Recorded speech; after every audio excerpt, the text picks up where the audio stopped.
1장 말씀 보시도록 하겠습니다.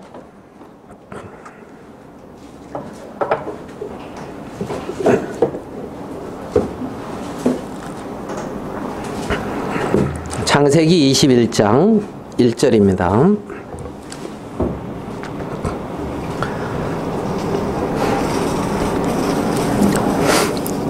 여호와께서 그 말씀대로 사라를 권고하셨고 여호와께서 그 말씀대로 사라에게 행하셨으므로 사라가 잉태하고 하나님의 말씀하신 기한에 미쳐 늙은 아브라함에게 아들을 낳으니 아브라함이 그 낳은 아들 곧 사라가 자기에게 낳은 아들을 이름하여 이삭이라 하였고 그 아들 이삭이 난 지 8일 만에 그가 하나님의 명대로 할례를 행하였더라. 아브라함이 그 아들 이삭을 낳을 때에 100세라. 사라가 가로되 하나님이 나로 웃게 하시니 듣는 자가 다 나와 함께 웃으리로다. 또 가로되 사라가 자식들을 젖먹이겠다고 누가 아브라함에게 말하였으리오마는 아브라함 노경에 내가 아들을 낳았도다 하니라. 우리 7절 말씀까지 이렇게 읽어드렸습니다. 오늘 읽은 말씀은 아브라함이 100세 때에 이제 그 자식 이삭을 낳는 그 장면을 이제 읽어드렸습니다. 아마 아브라함의 생애 중에 가장 어떻게 보면 기뻤을 날이 아니었을까. 아마 이런 마음도 이렇게 듭니다. 그러니까 요즘 뭐 보면 할아버지 이렇게 되면은 손주들 이렇게 보면서 되게 기뻐하더라고요. 근데 손주 안 보고 자식 보면은 기뻐할란가요? 어찌 될란가요? 그 나이에 손주 안 보고 자식 보면 뭐 기뻐할 건지 아니면 이 왼수 덩어리야 뭐 그럴지 모르겠는데 지금 그 나이보다도 훨씬 많은 지금 100세 때에 아브라함은 정말 자기 부인 사라를 통하여 이삭을 이제 웃음 이런 뜻인데 그 하나뿐이 없는 이제 아들을 낳는 그 장면을 이제 오늘 읽었습니다. 아브라함이 이 이삭을 낳을 때에 아마 뭐 많은 이런 뭐 생각을 했겠지요. 하나님이 그때 이렇게 약속하셨는데 그러면서 갈대우르에서 갈대우르를 떠나서 저 하란 땅에 왔다가 거기서 아버지 데라가 죽음을 당하고 가나안에 왔다가 또 애굽에 내려갔다가 어려움을 겪었다가 가나안에 왔다가 조카 롯이 사로잡혀가서 전쟁을 했다가 하여간 뭐 이런저런 것들을 이렇게 생각해 보면서 아마 그래 이제 100세 돼가지고 그 하나님이 약속대로 이 사라에게 아이고 사라가 자식을 낳을 줄 이렇게 꿈이나 생각했겠나 아마 그러면서 어떻게 보면 뭐 기쁘기도 하고 막 이제 그랬겠지요. 그러니까 강희재님도 아들 낳을 때 기뻤지요. 후디 안 기쁘셨나요? 엄청 그거 어떻게 뭐 묻는 게 잘못됐죠? 예. 저도 아들 낳았는데 새벽 기도에 마치고 이제 배 아프다 그래서 이제 가서 이제 낳고 이제 집에 이제 왔는데 그 병원에 갔는데 형제 부부가 말도 안 했는데 쑥 들어왔어요. 그 병원으로.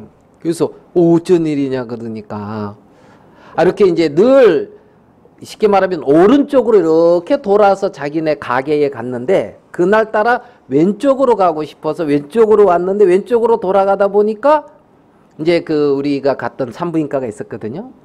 그 산부인과에 우리 교회 차가 딱 있으니까 그 자매가 센스가 엄청 빠르거든요. 저기 왜 우리 차 있지?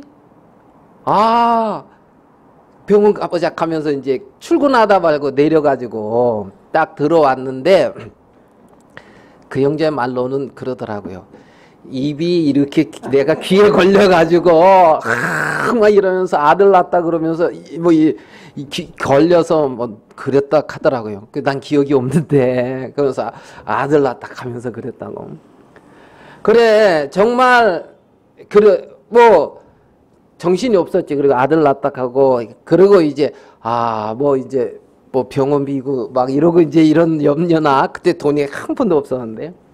그런데 하여간 딱 병원비 퇴원할 때까지 그거까지 그냥 딱 채워가지고 그날 그렇게 주셔가지고 하여간 그렇게 이제 우리 큰아들 하나뿐이 없는 아들이 이렇게 이제 태어났는데 여기도 보면 이 사라를 통하여 그렇게 이제 아들을 낳았으니까 이 100세 때 낳은 아들 얼마나 이렇게 이제 아브라함이 이제 기뻤겠습니까? 오늘 읽은 그런 어떤 아브라함의 생애에 있어서 어떻게 보면 굉장히 기쁜 날인데 21장 1절을 한번 좀 보겠습니다. 21장 1절에 여호와께서 그 말씀대로 사라를 권고하셨고 여호와께서 그 말씀대로 사라에게 행하셨으므로 이렇게 이제 시작이 됩니다. 여기 여호와께서 그 말씀대로 사라를 뭐라고 되어 있습니까? 권고하셨고 그랬죠. 이자매님 성경엔 뭐라고 되어 있습니까? 21장 1절 여호와께서 그 말씀대로 사라를 예, 거기 이제 찾아오셨고 이제 이렇게 아마 번역을 했죠. 권고하셨고. 그래 여기 이 권고하다 이 부분에 이제 히브리 원어를 보면은 히브리 원어가 뭐냐면은 피카트예요. 피카트. 그러니까 히브리 원어는 이제 피카트인데 이 피카트라는 원어의 뜻이 뭐냐면 그가 방문했다. 그가 찾아오셨다. 뭐 이런 뜻이에요. 그러니까 그가 이제 권고하셨고 이 말은 우리는 이제 하나님이 이렇게 권고하셨구나 이렇게 생각을 할 수가 있는데 원어를 봐서 이렇게 생각을 해보면 그가 방문하셨다 이제 이런 뜻이란 말입니다. 찾아오셨다, 방문하셨다. 그러면 이 하나님이 그 말씀대로 사라를 방문하셨다, 사라를 찾아오셨다. 이제 이렇게 이제 우리가 생각을 할 때에 우리 인생에서 하나님이 내 인생에 찾아오셨다. 하나님이 내 인생 중에 방문하셨다. 이러면 그거 얼마나 이렇게 이제 축복된 그러한 어떤 말씀이냐는 거죠. 그리고 이제 이 사라에게 방문하셨고 이삭이라고 하는 생명을 주셨습니다. 하나님이. 그런 것처럼 하나님이 내 인생에 방문하셨고 내 인생에 나로 말미암지 아니하고 하나님의 약속대로 하나님의 말씀대로 내게 생명을 주셨다. 그러면 지금 창세기 21장에서 아브라함이 너무나 기쁜 그러한 한 날을 맞이하고 있는데 우리의 인생에도 하나님이 그렇게 찾아오시고 방문하셔서 영원한 생명을 주신 그 날이 있다면 그 날은 우리의 이 아브라함이 100세 인생 중에서 가장 기뻤던 한 날이었던 것처럼 정말 우리에게도 그렇게 기쁜 날이고 하나님의 축복을 받은 날이라는 것을 우리는 알 수가 있다는 거지요. 그러니까 여호와께서 그 말씀대로 사라를 권고하셨다. 여호와께서 하나님이 그 말씀대로 내 인생에 찾아오셨다. 내 인생에 방문하셨다. 참 이 부분이 우리가 생각해 보면 굉장히 이제 은혜롭게 받아들여집니다. 근데 우리가 좀 더 생각해 볼 부분이 있는데요. 하나님이 방문하시는 그 목적이 두 가지의 목적이 있어요. 첫 번째는 하나님이 왜 첫 번째 방문하시는 데 있어서 한 가지는 어떤 부분이냐면 심판을 하기 위해서 방문하는 경우가 있어요. 하나님이 진노를 하고 하나님이 심판을 하기 위해서 방문하는 경우가 있습니다. 근데 이제 하나님께서 사라에게 방문했는데 심판하기 위해서 방문했다. 그러면 굉장히 이제 이렇게 두렵고 굉장히 이렇게 어려운 문제죠. 하나님이 심판하기 위해서 내 인생에 찾아오신다.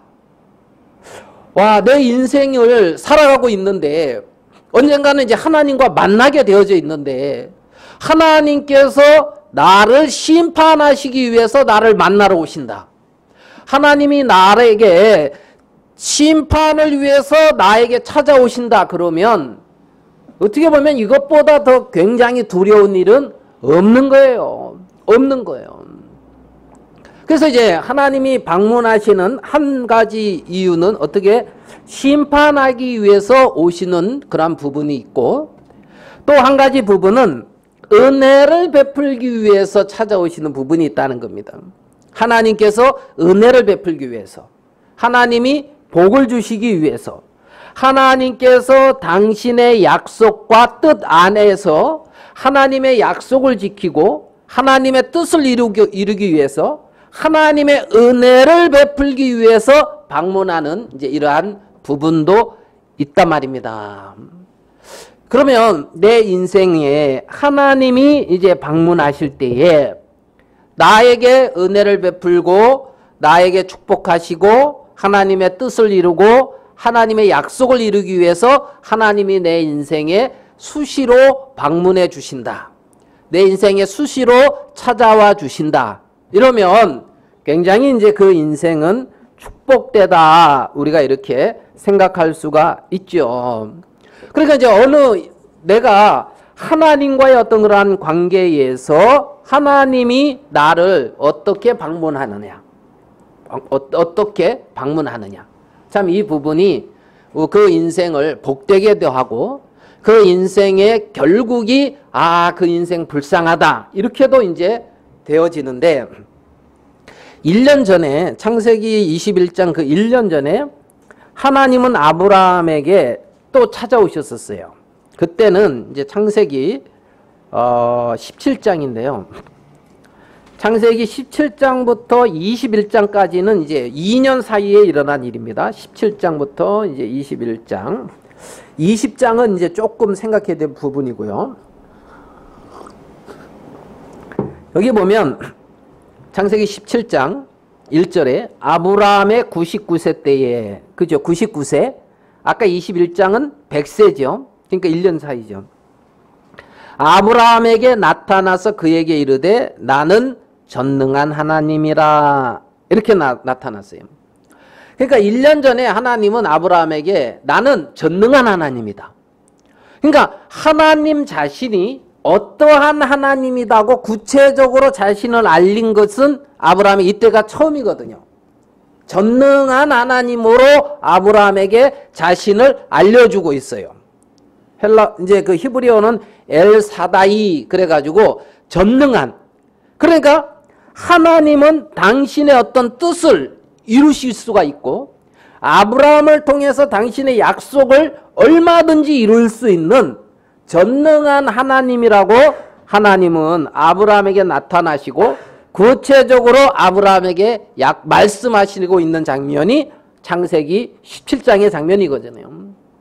그러니까 정말 아브라함이 99세 때에 아브라함이 또 언제 100세 때에 이렇게 나타나시는 그 하나님, 나는 전능한 하나님이야. 너한테 필요한 부분을 내가 얼마든지 채우고 얼마든지 행할 수가 있고 내가 너에게 약속하신 약속은 얼마든지 이룰 수 있는 전능한 하나님이야. 이렇게 나타나주면 얼마나 축복되고 감사한 일이냐는 거죠. 창세기 16장부터 창세기 17장까지는 14년이라는 세월이 흘러가요.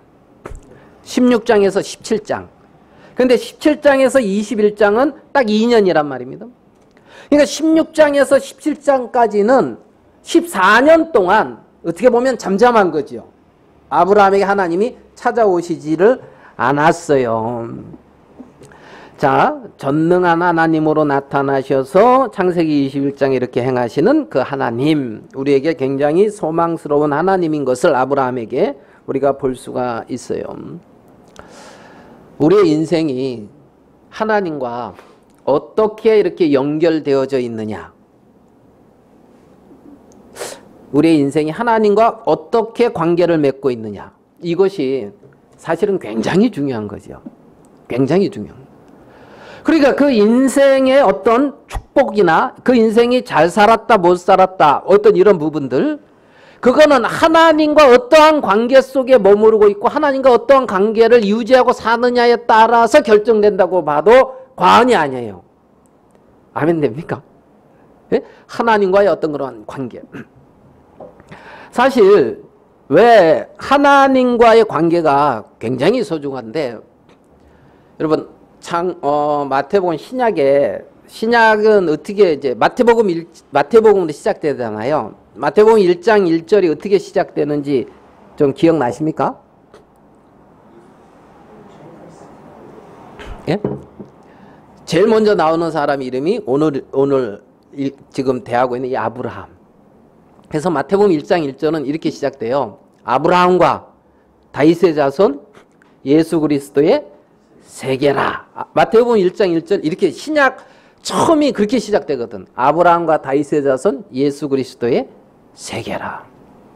그러니까 아브라함이나 다윗이 참 이분들이 믿음의 조상이 되고 있잖아요. 하나님 앞에 축복을 받은 게 맞는데 그 어떤 원인, 구체적인 원인들을 보면 여러 가지도 있을지 모르지만 아브라함과 다윗의 자손 예수 그리스도의 세계라.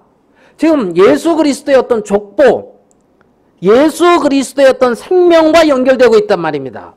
아브라함이나 다윗이나 말입니다.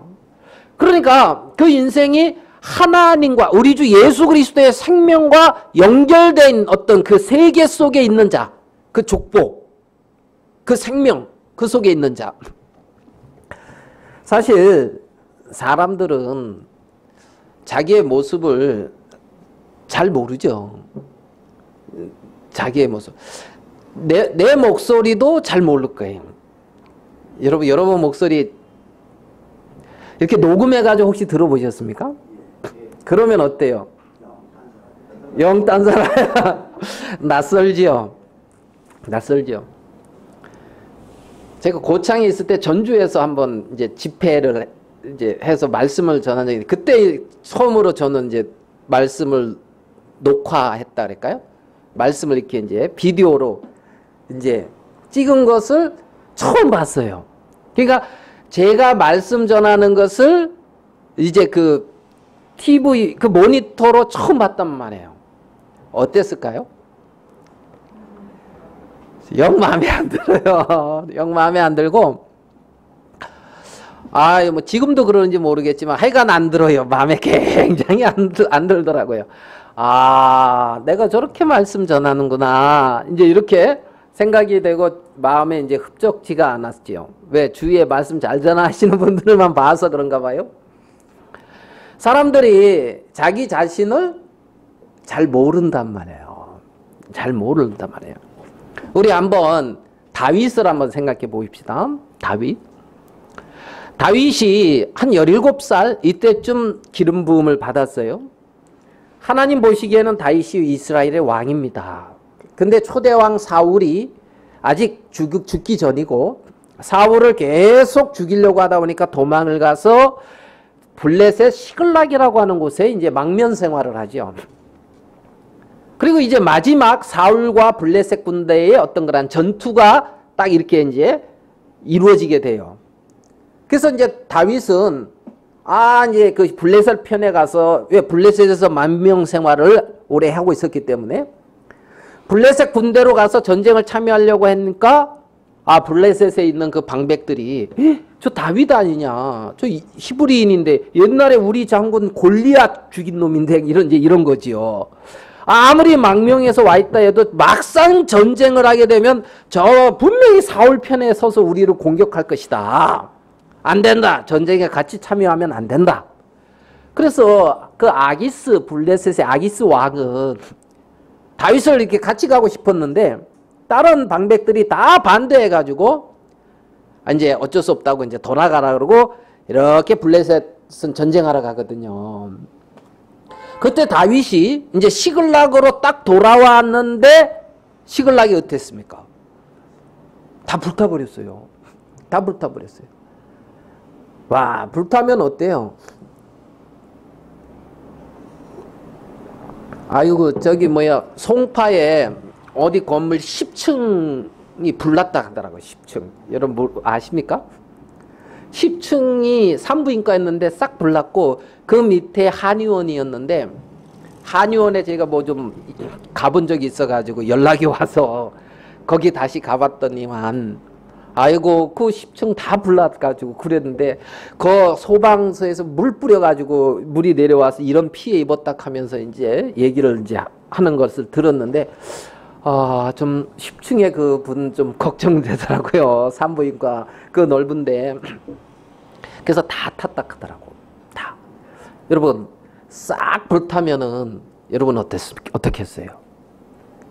어떻게 했어요?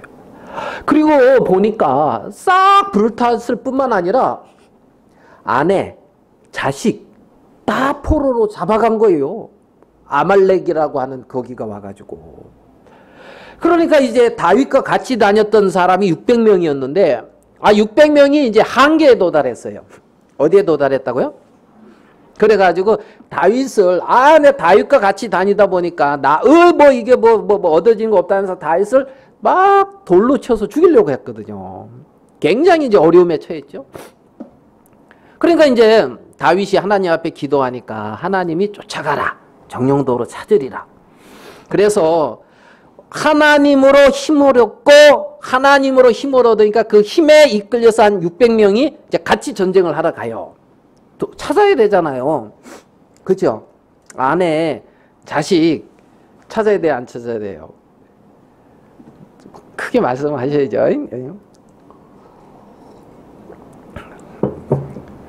그래가지고 뭐 당연한 것만 자꾸 묻냐 이제 이런 표정인데 그래서 이제 찾으러 가는데 지금 이게 급하게 쫓아가다 보니까 지쳐가지고 200명은 어떤 브릿 시내인가요? 그 시내를 못 건너고 힘들어서 도저히 못 가겠다 그러고 200명은 낙오하고 400명이 가서 전쟁을 하거든요. 그래서 도로 다 찾아왔단 말이에요. 잘했어요? 안 잘했어요? 잘했죠?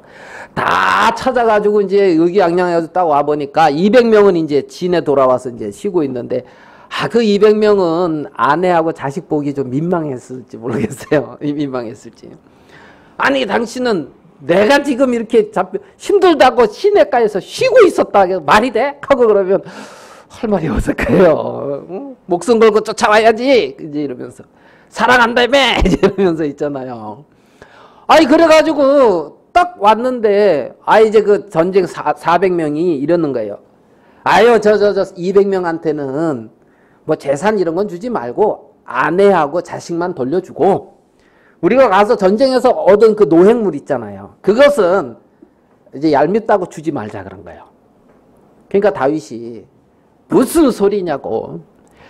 여기 진에 머문 자나 나가서 싸운 자나 우리는 다 일반이고 그렇기 때문에 공평하게 다 나눈다는 거예요. 이거 다윗 어때? 멋있는 것 같아요? 안 멋있는 것 같아요? 멋있어요? 안 멋있어요? 뭐라고 한 것 같은데 저는.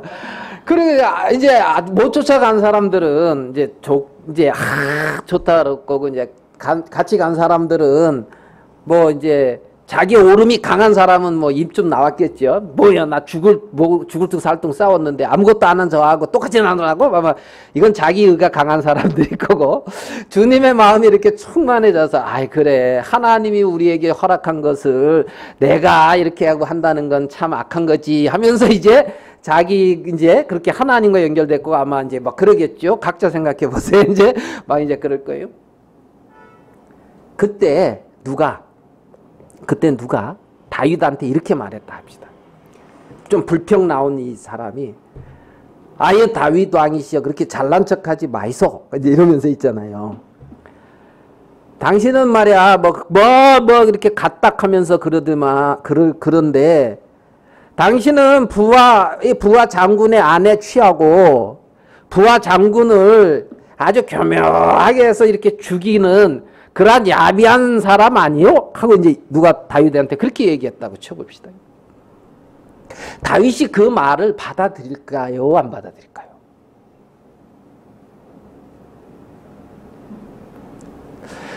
그치, 받아들일지 안 받아들일지 모르겠어요. 그렇게 말한 사람도 없고 다윗이 이렇게 한 것도 없으니까. 그런데 그때 다윗의 마음을 사진을 딱 찍어봤을 때 다윗의 마음에는 부하 장군의 아내를 빼앗아서 그렇잖아요. 자기 아내로 쉽게 말하면 뭐 자기 아내로 취하다 쉽게 말하면 이제 뭐 위력에 의한 간음 이렇게 표현해야 됩니까? 어떤 이거지요. 그리고 부하 장군은 아주 야비하게 죽이고 간접 살인 그잖아요. 다윗의 마음의 사진을 딱 찍었을 때에 그때 그 사진이 그런 게 1%라도 찍힐까요? 안 찍힐까요? 안 찍힌단 말이에요. 다윗의 마음에. 안 그러겠습니까?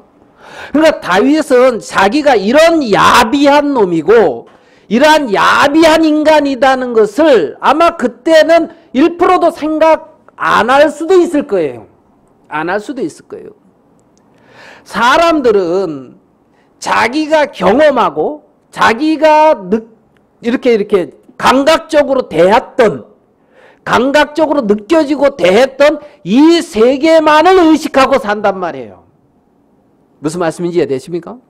그러니까 다윗은 그 상황에서 도저히 자기가 그렇게 야비하고 추하고 더러운 마땅히 죽을 인생이라는 자기 자신을 자각하지 못했을 거라는 거지요.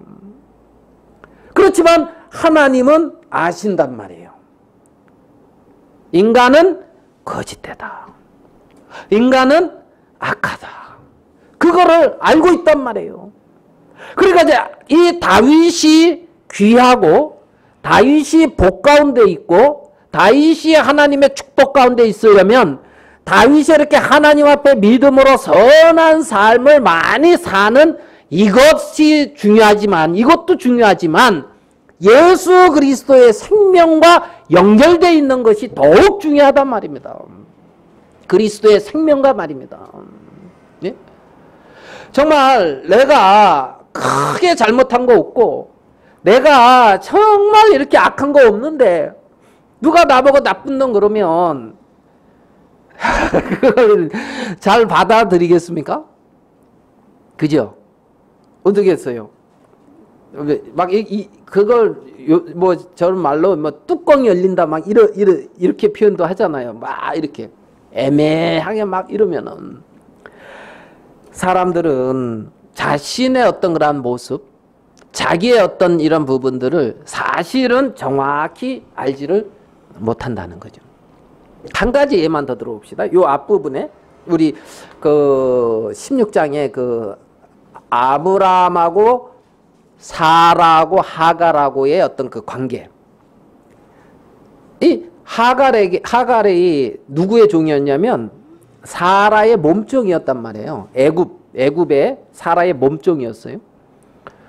그러니까 모르겠어요. 아브라함이 애굽에 내려갔을 때 그때 이렇게 종으로 이렇게 해서 줘가지고 그때부터 같이 했는지 어떻게 했는지 모르겠는데 애굽 사람으로 종이었는데 사라가 하갈을 볼 때에 괜찮게 받겠어요? 영 불편하게 받겠어요? 저기 아브라함한테 첩으로 줄 때에 당연히 괜찮게 받겠죠. 그죠? 내 말 잘 듣고 그리고 또 성실하고 그러니까 이제 이렇게 첩으로 줘서 뭐예요? 씨를 낳게 하고 그 생명이 있으면 좋겠다. 그러니까 지금 내 남편한테 첩으로 어떤 여자를 추천을 한단 말이에요. 그러면 내 보기에 좋은 사람 추천해요? 안 좋은 사람 추천해요? 좋은 사람. 그죠?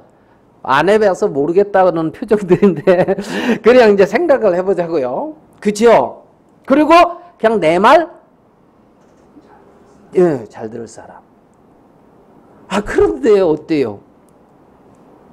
하갈이 자기가 딱 잉태한 것을 깨달으니까 하갈을 그때부터 멸시했단 말이에요. 하갈을 멸시했단 말이에요. 아니, 하갈이 사라를 멸시했단 말이에요. 맞지요? 사라를 멸시했다. 그러면 사라가 하갈을 볼 때 쟤는 잉태하면은 나 멸시할 거야. 그걸 알고 처벌을 줬습니까? 아니단 말이에요. 괜찮을 거라고 하고 추천을 했는데 어떻게 된 거예요? 멸시하더라는 거지, 자기를. 하갈도 자기가 나는 이제 그 아브라함의 후처 이렇게 되면 여주 자식도 못 나는 우리 여주인 사라 내가 멸시해야지 이런 마음 추호도 없었을 거예요. 추천 받을 때 추호도 없었을 거예요. 근데 그렇게 되더라 이거지. 그렇게 되더라 이거지. 사람의 마음이 어떻다? 그렇더라 이거야. 사람의 마음이 그렇더라. 그러니까 사람들이 실질적으로 자기를 안다 그래도 그냥 자기 테두리 안에서 알고 있는 것이지 정확한 자기 자신을 발견하고 있지 못한단 말입니다. 발견하고 있대. 그러니까 모든 인생의 복은 어떤 인생에서 문제가 없고 어려움이 없고 어떤 일들이 잘 되고 이게 아니고 하나님을 향해 있고 하나님과 연결되어 있고 이것이 복이란 말입니다. 이것이 복이란 말입니다. 우리의 삶 속에서 어떤 문제, 어떤 일들을 만날 때에 하나님을 찾아가는 그 마음이 살아있다면 그 하나님을 찾아가고 그 하나님을 향하는 그 마음 안에서 하나님이 방문해 오신다니까요. 오늘 이 아브라함 집에 그 사라를 공고하셨고 하듯이 방문해 오듯이 하나님이 찾아오신다는 거죠. 하나님이. 세월이 조금 지나면 있잖아요. 창세기 21장 지나고 좀 지나면 이제 한 40년이 지났어요. 이삭이 결혼할 때가 됐고 사라가 죽었습니다. 그게 이제 창세기 24장이거든요. 근데 이제 아브라함이 늙은 종을 보내서 이삭의 아내를 여기 가나안 땅 여기서 아내 구하지 말고 저기 그 메소포타미아 내 고향 내 아비 집으로 가서 거기서 자식을 구하라 그래요. 그러니까 늙은 종이 이삭의 아내를 신부 자식을 구하라 그랬습니까? 아까 신부를 구하기 위해서 이렇게 메소포타미아로 이렇게 이제 갑니다. 가요. 우리 그 장면 한번 볼게요. 창세기 24장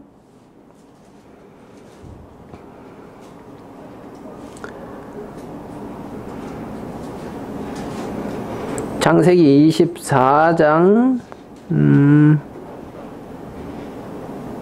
37절을 볼게요.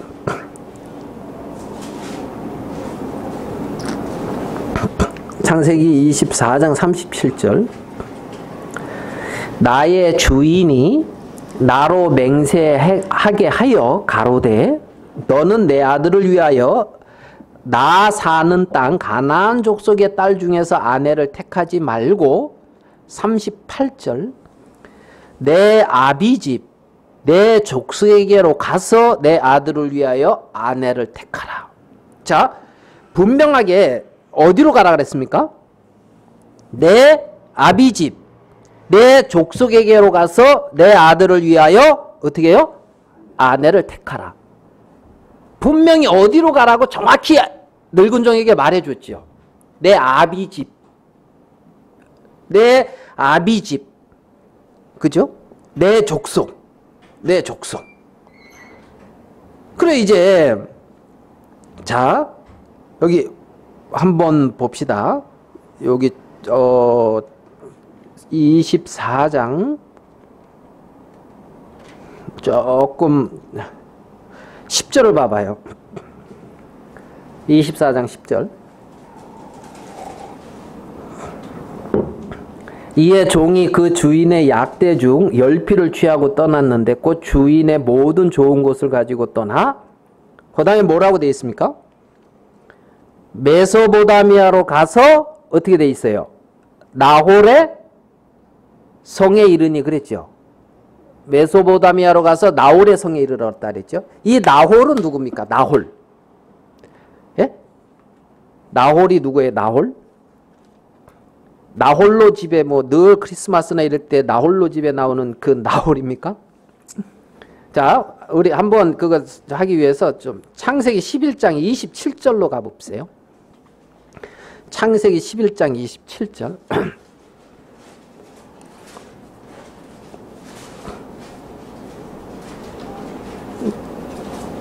26절 볼게요. 뭐라고 되어 있습니까?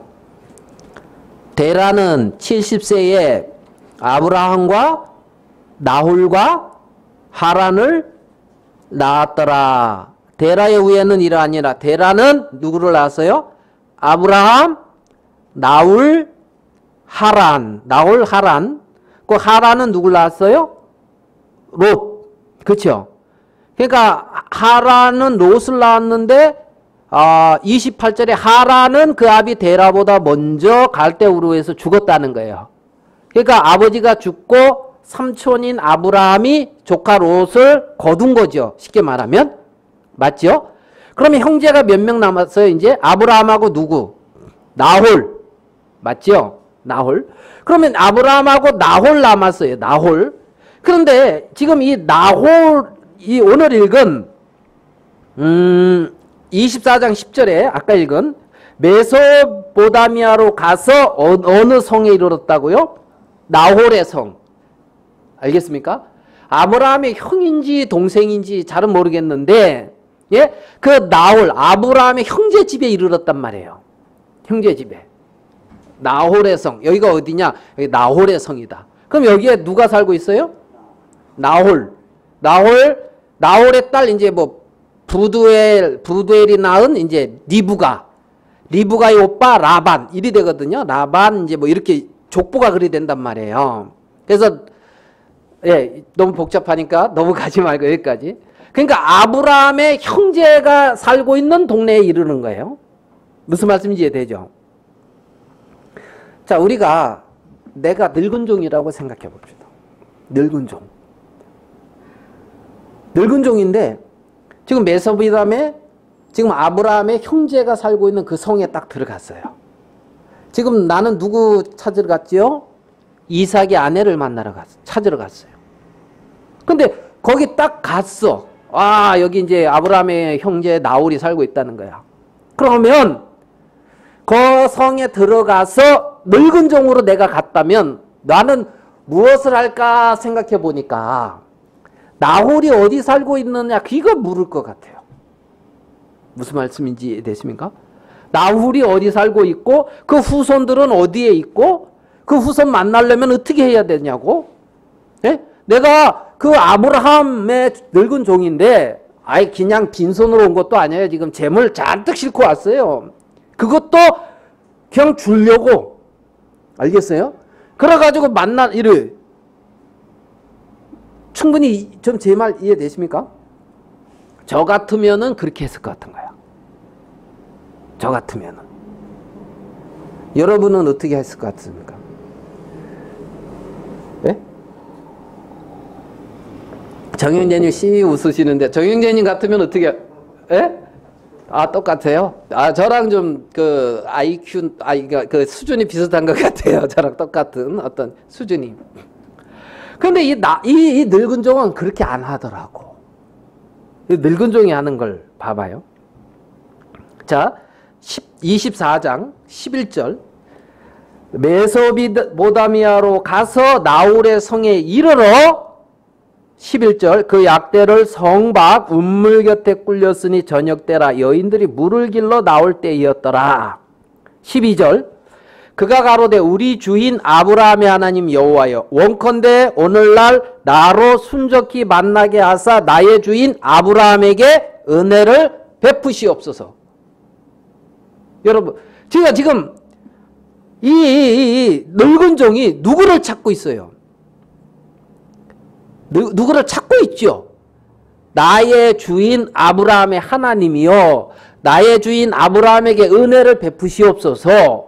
그러면서 성중 사람의 딸들이 물길로 나올 건데 내 운물 곁에 섰다가 한 소녀에게 물 좀 달라 그러면 그 소녀가 물도 주고 어이구 이 나귀들도 목마를 텐데 하면서 나귀들한테 물을 갖다 이렇게 주면 하나님이 우리 주인의 아들을 위하여 예비한 처자다. 네, 이렇게 믿겠습니다. 하나님이 은혜 베푸신 것을 내가 알겠습니다. 그러면서 거기서 기다리고 있는 거예요.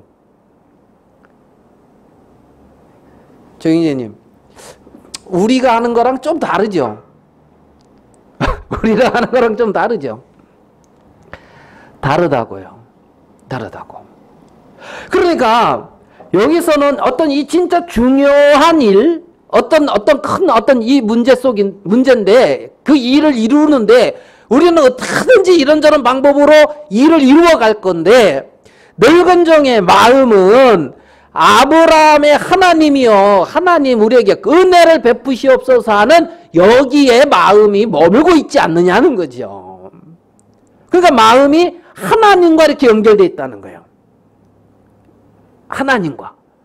제가 오늘 아침 이 말씀을 이렇게 보면서 모든 일에 이 하나님과 연결되고 하나님을 크게 여기고 하나님을 찾고 있구나. 하나님과 연결되고 하나님을 크게 여기고 하나님을 찾고 있구나. 나는 방법이 빠르구나. 내 지혜가 많구나. 막 이런 마음이 드는 거죠. 이런 마음이 드는 거예요. 지금 하나님과 연결된 어떤 이 부분이 굉장히 이제 축복이라는 부분을 우리가 이제 다루고 있습니다. 오늘 읽은 21장에 아브라함은 100세나 돼서 자식을 낳았고 사라도 90세인데 자식을 낳았습니다. 여러분도 잘 알다시피 이때 사라는 경수가 끊어졌고 아브라함은 나이가 많고 도저히 자식을 낳을 수 없는 그런 형편인데 하나님의 능력으로 나는 전능한 하나님이다고 나타나신 그 하나님이 당신의 능력과 주권으로 하나님의 어떤 그러한 일방적인 방문하심으로 하나님이 그렇게 생명을 주시고 낳았습니다. 그러니까 이제 창세기 21장의 이 생명은 모든 사람이, 자 6절로 가보겠습니다. 21장 6절. 창세기 21장 6절. 사라가 가로되 하나님이 나로 웃게 하시니 듣는 자가 다 나와 함께 어떻게 해요? 웃으리로다. 하나님이 나로 웃게 하시니 듣는 자가 다 나와 함께 어떻게 한다고요? 웃는다. 하나님이 나를 웃게 하시는데 듣는 자가 다 나와 함께 웃는다. 이러면 이게 이제 그래서 이삭의 이름이 이제 웃음이거든요. 이삭, 웃음, 뜻이 웃음이란 말이에요. 그러니까 이제 창세기 21장에 나오는 이 생명의 출생은 굉장히 은혜롭고 축복되고 주위를 즐겁게 하고 기뻐하는 거예요. 맞습니까? 예, 여기에 뭐 별 의의가 없지요. 그러면 우리 창세기 19장에서도 어떤 생명이 출생을 해요. 창세기 19장에서도. 창세기 19장의 생명의 출생은 누구를 통해서 나오는 생명의 출생이냐면 아브라함의 조카 롯을 통해서 나오는 생명의 출생이거든요. 롯을 통해서. 이 지금 창세기 19장에서 요 장면은 지금 다 그 같은 때에 있었던 일이에요. 같은 때에. 그 1년, 2년 그 상간에. 소돔성에 불살라지고 있잖아요. 아브라함이 자기 딸들하고 어떤 이제 굴에 들어가 있었는데, 자, 롯이, 제가 뭐 정신없이 말해도 알아서 잘 들으십시오. 창세기 19장 몇 절이요? 31절을 보겠습니다.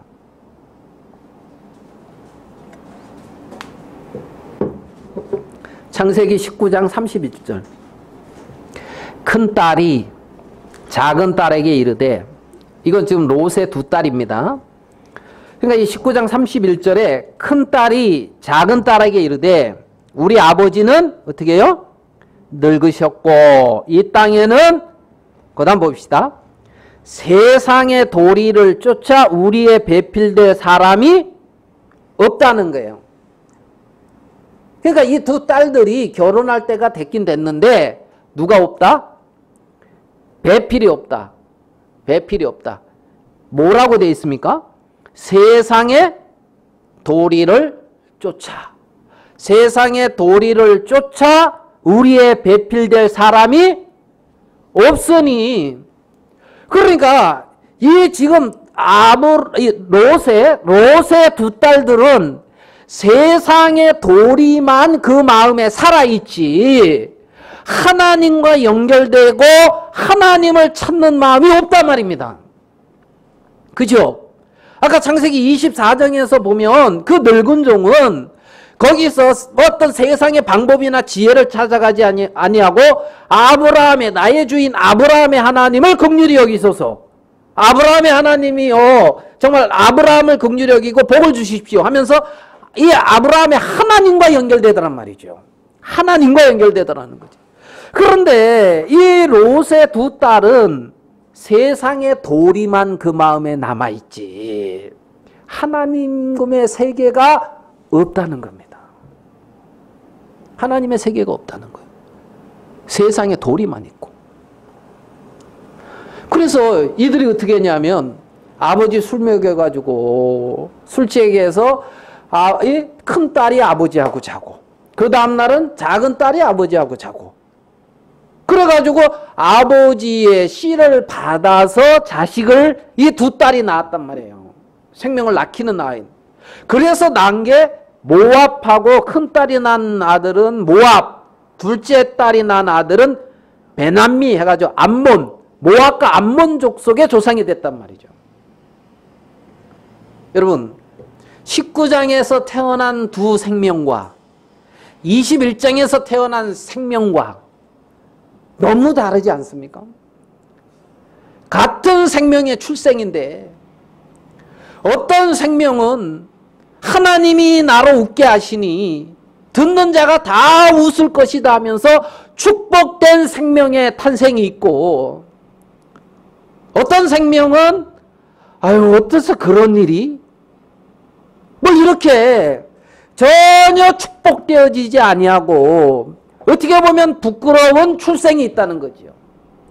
그 차이가 뭐냐는 거예요. 그 차이가 정말 아브라함을 롯이 떠날 때에 롯이 내 후손들이 이렇게 될 거라는 생각을 1%라도 하고 롯이 아브라함을 떠났을까요? 창세기 13장에서? 아니면 창세기 14장에서? 결코 아니라는 겁니다. 결코 아니라는 거예요. 그런데 이렇게 한 20년 아브라함이 롯을 떠나서 롯이 삼촌 아브라함을 떠나서 한 20년이라고 하는 세월이 지나가고 난 이후에 나타나는 일이란 말입니다. 20년이라는 세월이 지난 후에 롯은 두 딸들을 통해서 암몬과 모압이라고 하는 생명이 출생했고, 아브라함을 통해서는 이삭이라고 하는 생명이 출생을 했단 말이죠. 그 마음 세계들을 보면 롯의 두 딸들에게는 하나님과 연결되어지는 마음의 세계를 단 1%도 찾아볼 수가 없다는 거예요. 단 1%도 말입니다. 그게 저주라는 거예요. 그게 저주라는 거예요. 정말 낳는 능력이 없는 거, 이건 문제가 안 돼요. 살아도 자식을 낳을 수 있는 능력이, 조건이 1%도 없었단 말이에요. 그렇지만은 하나님과 연결되어 있다는 겁니다. 약속과 연결되어 있다는 겁니다. 인생의 참된 축복은, 여러분 가만히 보십시다. 20년이라는 세월 동안에 롯은 소돔성에서 살았습니다. 소돔성. 요단들에 거하다가 이렇게 해서 소돔이라고 하는 그 성에 거하고 있습니다. 롯은. 아브라함은요, 마물의 상술의 숲을, 이런 장막을 치고 있습니다. 장막. 여러분 생각을 해봐요. 우리가 지금 소돔 고모라, 그러니까 우리의 관념에는 하나님의 심판을 받아서 불사라진 성, 이렇게 관념적으로 받아들이고 있고, 악한 성, 이렇게 받아들이고 있습니다. 그렇지만은 우리가 생각할 때에 그 당시에, 지금 이거 말, 그 당시에 소돔 성 안에서 사는 사람하고 들판에서 장막치고 사는 사람하고 누가 더 안전해 보입니까? 예? 누가 더 문명적인 생활을 하고 있는 것 같이 보이냐 말입니다.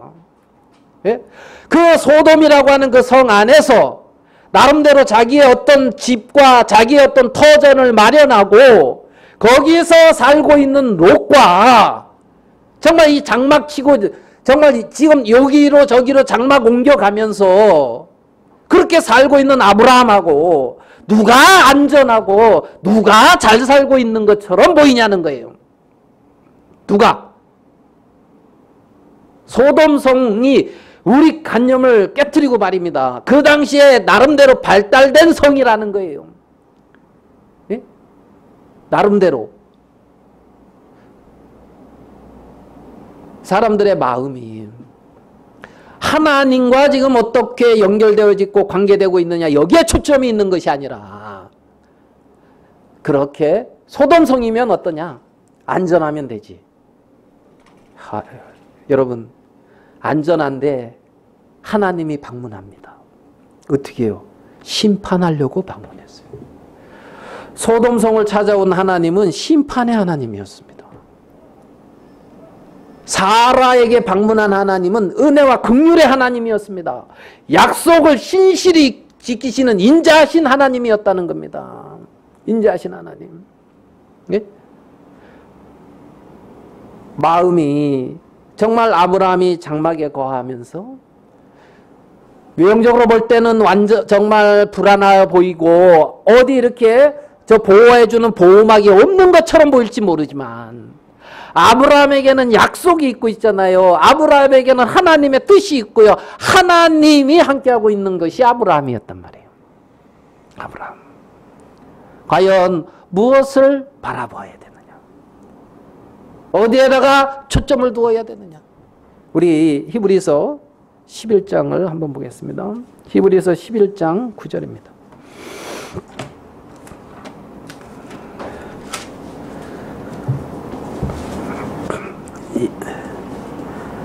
히브리서 11장 8절부터 볼게요. 히브리서 11장 8절. 믿음으로 아브라함은 부르심을 받을 때에 순종하여 장래 기업으로 받을 땅에 나갈새 갈 바를 알지 못하고 나갔으며 믿음으로 저가 외방에 있는 것같이 약속하신 땅에 우거하여 동일한 약속을 유업으로 함께 받은 이삭과 야곱으로 더불어 어떻게 해요? 장막에 거하였으니. 동일한 약속을 유업으로 함께 받은 이삭과 야곱으로 더불어 어떻게 해요? 장막에 거하였으니. 10절. 이는 하나님의 경영하시고 지으실 터가 있는 뭐를 바랐습니다? 성을 바랐습니다. 여러분, 하나님이 경영하시고 하나님이 지으실 터가 있는 그 성과 소돔성과 여러분 어디가 좋아 보입니까? 아까 처음부터 당연한 거 묻더만 끝날 때까지 당연한 거 묻네. 이런 표정으로만 보지 마시고 이제 그죠? 예? 장막이지만 아브라함이 바라고 있는 것은 하나님이 경영하시고 지으실 터가 있는 성이란 말입니다. 그 성이 있다는 거예요. 하나님이 경영하시고 하나님이 세워가는 그 성. 그 성에 아브라함은 마음이 거하고 있단 말이에요.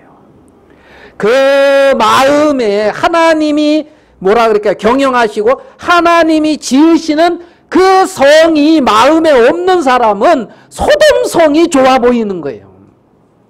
소돔성이 안전해 보이는 거예요. 여러분, 장막에 언제까지 이렇게 장막에 있어야 돼? 그러면서 소돔성이 안전하기 아니고 하나님이 경영하시고 지으시는 터가 있는 성. 여러분, 그 성에 거해야 되는 거예요. 마음은 그 성을 바라야 되는 거예요. 그 성. 그 성이 있어요. 그 성. 11절 보겠습니다. 믿음으로 사라 자신도 나이 들고 단산하였으나 어떻게 돼 있어요? 잉태하는 힘을 얻었으니. 참 믿음으로 힘을 얻었다. 믿음으로 힘을 얻었다. 와, 저번 주에 그랬죠. 앞을 봐도 막혔고 뒤를 봐도 막혔고 양옆을 봐도 막혔고 그 사면초가라 하는데 어떤 사람은 육면초가다. 나는 뭐 하늘도 막히고 땅도 막히고 사면 다 막혔어. 난 육면초가야. 아이고 그랬잖아요. 그런데 육면초가인데 잉태하는 힘을 얻었다. 사라도 지금 사면초가거든요. 경수가 끊어졌고 자식을 90세 때까지 한 명도 자식을 잉태해본 적이 없는 사라란 말입니다. 그런 사라가 믿음으로 하나님과 연결돼서 잉태하는 힘을 얻었다는 겁니다. 잉태하는 힘을 얻었다. 이게 하나님의 세계라는 거예요. 이게 하나님의 세계라는 거예요. 이는 약속하신 이를 미쁘신 줄 알미라. 믿을만하다 이거예요. 신실하다는 거예요. 약속하신 분.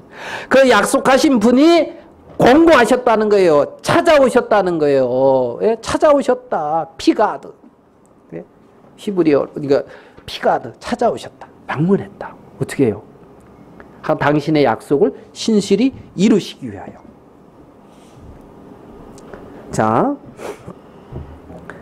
12절 이러므로 죽은 자와 방불한 한 사람 아브라함과 사라 말미암아 하늘의 허다한 별과 또 해변의 무수한 모래와 같이 많이 생육하였느니라.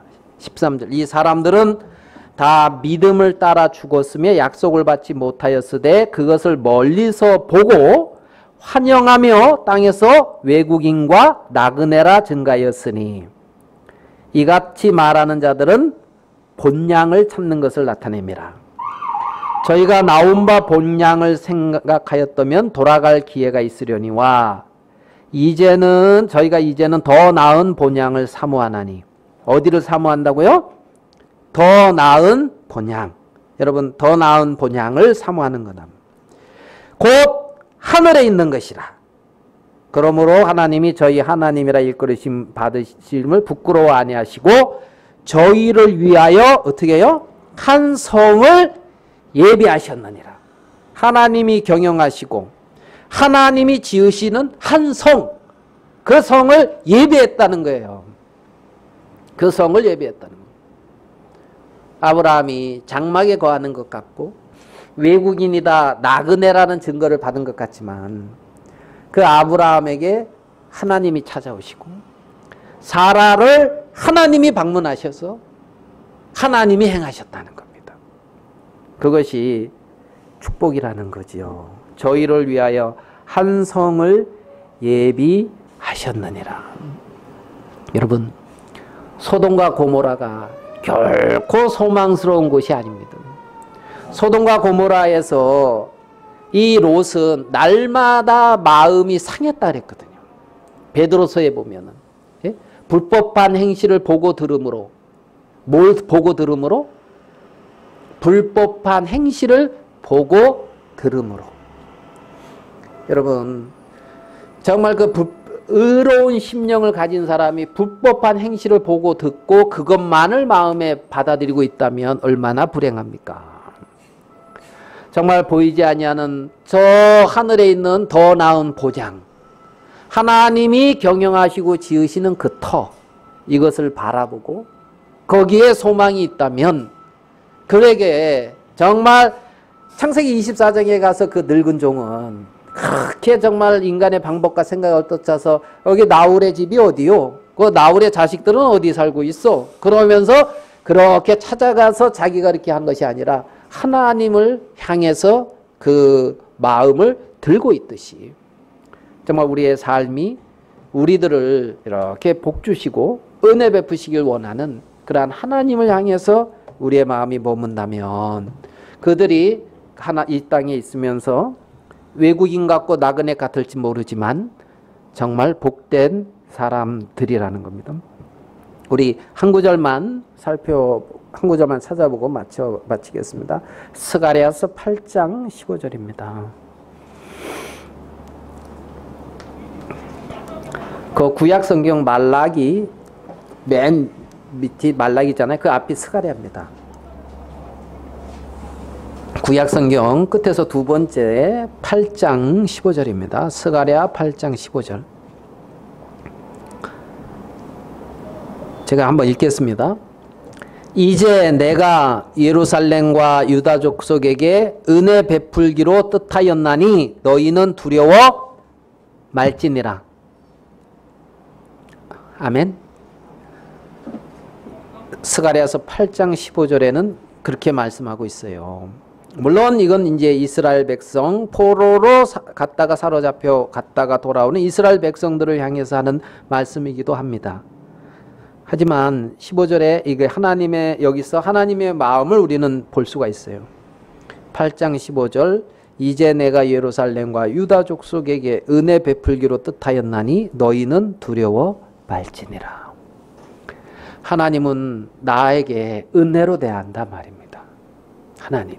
우리의 마음에 우리의 생각에 그것이 보여지지 않고 비춰주지 않는다 할지라도 하나님이 그렇게 은혜로 우리를 대하고 우리의 인생길들을 이끌어가고 새로운 길들을 열어가시고 하나님이 나를 향하여 바라보고 있는 그 하나님의 눈은 결코 떠나지 않는다는 겁니다.